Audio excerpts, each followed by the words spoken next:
สบายดีพี่น้องป้องปายสุภูสุพนส้มบรรยากาศย่ามมื้อแลงบรรยากาศค่อยคำตะเว้นลงแรงแล้ว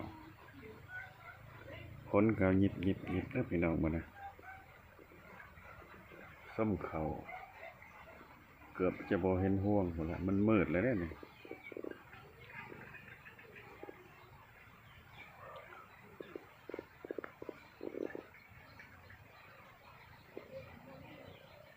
ส้มทงหน้าอบต.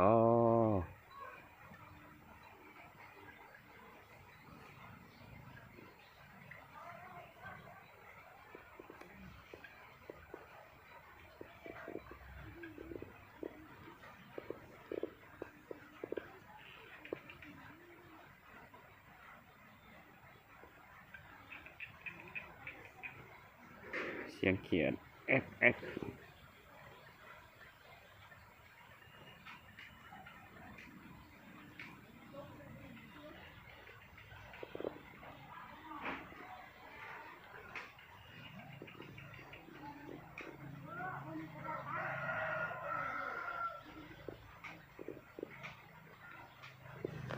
ต้นอะไรเป็นหมกม่วง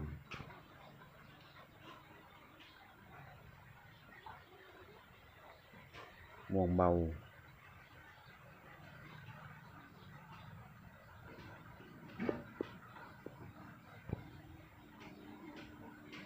ก็เลยเป็นหมกม่วงม่วงนัก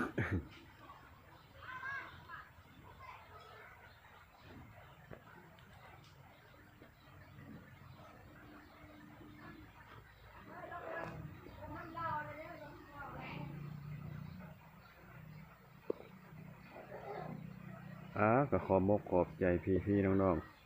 ๆที่รับเบิ่งรับชมเป็นกำลังอกกำลังใจคือเก่าย่ามมื้อแลงบรรยากาศบ้านขอบใจเด้อบ๊ายบายพบกันคลิปหน้า